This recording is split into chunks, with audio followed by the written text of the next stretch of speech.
How are you? It's been a pretty amazing day, eh? I just completely outed myself as a Canadian there, didn't I? I've honestly already, I've been trying to put some of the amazing ideas I've heard today into action, to respond to the calls to action. And John, I want to let you know that I already have started to try to use this clown nose to bring joy and happiness to people out there in the world. On a completely unrelated note, the staff here at the museum would like to let you all know that you're not allowed to put clown noses on the giant polar bear in the lobby. And would like to ask you to not do that. So, the Canadian game changer Marshall McLuhan once said that we don't know who first discovered water, but we're pretty sure that it wasn't a fish. The idea being that we are least aware of the environments with which we are most familiar. It's never going to occur to a fish to look for water. It's the only reality that it's ever known. And we don't challenge the only reality that we've ever been presented with.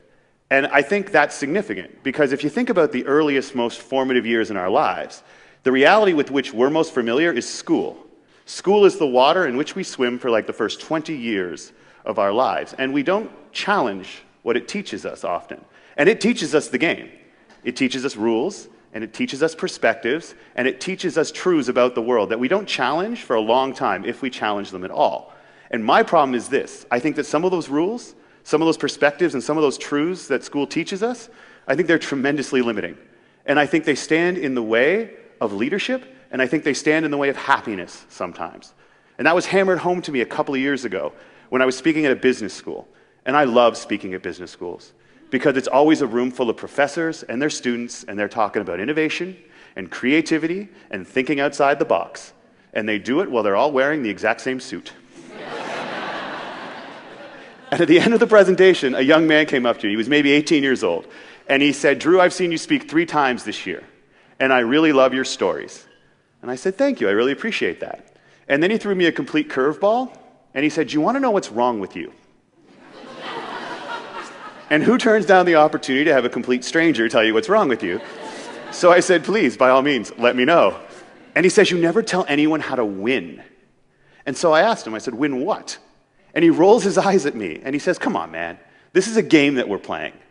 We all know it's a game that we're playing. I have known it's a game since the first time they ever gave me a grade. Why would they be giving us grades if it wasn't so that they could rank us and then make sure the people at the top got something the people at the bottom didn't get? There's only so much money, and there are only so many jobs. And if I don't get them, somebody else will. And I don't think you're doing us any favors by telling us there is some other kinder reality out there. I think that all you're really doing is you're setting us up to get destroyed in the game. And if you want to help us, stop doing that and start telling us how to win it."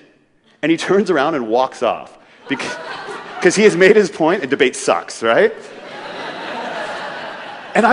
And you know how on your way home in the car, you have the argument that you wished you'd had at that moment? But the more I thought about it, the more I realized I understand why he thinks that. And there's so many people that think that it's a big game, because we teach that it's a game. When do we start handing out grades? We start handing out grades to people when they're 6, so they can compare each other. They compare themselves to each other, and their parents can compare their kids to the other kids in the class. And then we tell high school students, here is a standardized test, which will give you a number, which will then be used to compare you against everyone else, which will then determine whether you get into a good college, which will then determine whether or not you get into a very competitive job market, which we learned earlier today, half of the jobs are going to be gone in 20 years anyway. So no wonder people look at it as if it's a game. And so I started to realize, if I'm going to stand in front of people and take their time and talk about leading in this world, maybe I owe it to people who think that it's a game to at least give my best advice on how to actually win that game. So here is my best advice to all of you on how to win that game. Please don't play that game.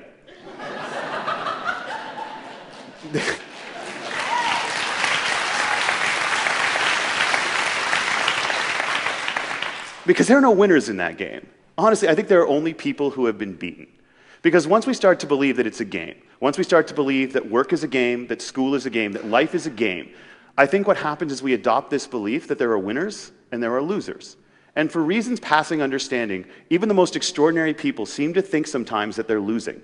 We look around and we see people with what we think is more, with more happiness, with better cars, with more money, and we say, look at this, I'm behind, I'm losing.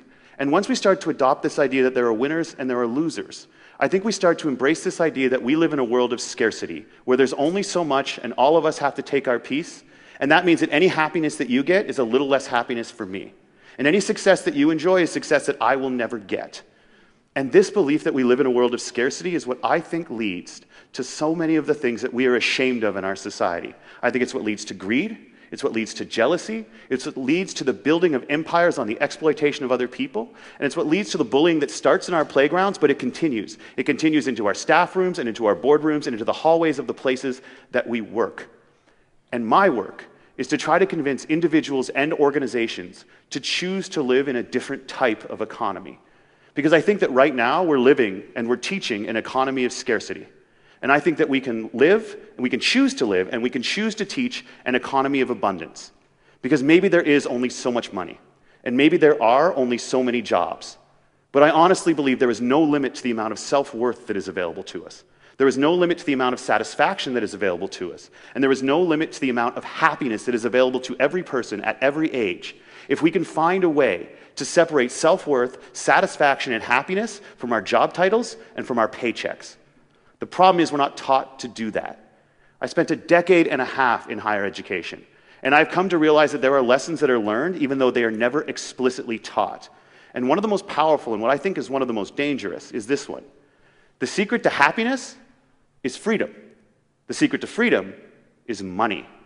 And that lesson sends way too many people in our society out chasing jobs and money as the primary goals in their lives and the primary measuring sticks by which they determine whether or not they should be happy with their lives. And I was one of those people, and I was good at it. And I got good jobs, and I made money. And I was remarkably unhappy. And I realize now, looking back, that what I was doing is I was going to work every day to try to please and impress someone that I worked for, so that they could give me my life goals, so that someone else could give me my life goals. And it's why I think it's so important that we start teaching that money and jobs make lousy life goals. You know why? Because you're not in charge of any of them. Like how hard you work and how well you work will always play a role in how much money you make. But as long as we work for somebody else, and most of us will spend most of our lives working for someone else, as long as you work for someone else, how much money you make is someone else's decision. If you get promoted, a better job title, more job responsibility, it's because someone else has the power to decide that that's what you get. And I think that when we tie our life goals to someone else's whims, it's tremendously disempowering. And I think that we've got too many people chasing that as the goal in their life. It's hard to feel like a leader in your life when someone else gets to decide whether they hand out the things that you have determined how you feel about yourself. And so what's the other option, though? You can't stand in front of a room full of university students and say, don't chase jobs and money. They'll look for something else. What's the other option? Well, my life in an economy of abundance and all of the personal success and the business success and the happiness that came with it, it started when I said, number one, I will no longer have any goals in my life that are dependent on other people to give to me. My life in an economy of abundance started when I said, I will have only one goal in my life. But it's a goal that I ultimately am always the one that's in charge of. And that goal is this. I will aim to add tremendous value in every single interpersonal interaction of which I am a part. Add value. I think those are the two key words to living in an economy of abundance. I think those are the two key words that if we teach people to chase those, I think we're going to have more people feel like they're leaders in their own lives. But add value, it's a pretty vague term. What does it actually mean? I say that adding value means striving to give people something they didn't even know they needed, something they didn't even know they wanted every time they interact with you. The problem is school doesn't teach us that. School teaches us to figure out what the person at the front of the room wants and give it to them, and then you will be rewarded. And that's not a bad lesson. If you spend your life figuring out what other people want and giving it to them, you will be rewarded. But you're never going to lead, and you're never going to feel like you're leading. Leadership comes from trying to find a way to give those people something they didn't know they needed, they didn't know they wanted. And we got to start teaching people to strive for that a little bit more. I think that adding value means no longer asking, what do I need to do? Because too many of our lives are driven by that question. What do I need to do? What do I need to do to make more money? What do I need to do to get a better job? What do I need to do to look better than all the people around me? I think adding value means living your life asking, who do I need to be? Who do I need to be the type of person who's great at a job? Who do I need to be the type of person who makes everyone around me shine brighter? Because when you ask, what do I need to do? When you teach other people to ask, what do I need to do? Your focus is on pleasing other people. When you ask, who do I need to be? Your focus is on what you expect from yourself, and that is a fundamental psychic shift in our understanding of who ultimately has to be happy with our lives. When I try to tell a lot of my students is if you can outperform everyone at something, if there's something in your skill set that makes you better than most other people, you'll probably make 6 figures. But if you can become the type of person where everyone who works with you outperforms everyone who doesn't work with you, that's when you're going to run companies. And more importantly, if you choose not to do that, that's when everything that you do in this world is going to have an impact that matters to you and that matters to other people. I think that adding value means every time you interact with a colleague, a friend, a family member, someone you've never met who's serving you fries, taking a second to ask yourself, look, is there absolutely anything I can do that's going to make this person more likely to walk away thinking they are better off having interacted with me? I think that adding value means living your life one interpersonal interaction at a time with a laser focus on how to add value to the other person. And I know that sounds counterintuitive. My students are very clear in telling me that that sounds counterintuitive. But I really believe that any value you put into the world, 90% of it comes back to you, and usually it comes back to you multiplied. But I think we have to be honest about it. It doesn't always come back to you when you want it. It doesn't always come back to you when you need it. It doesn't always come back to you when you deserve it. But I really believe that it always comes back to you. I think that what we need to do is we have to stop treating jobs and money as if they're goals in and of themselves.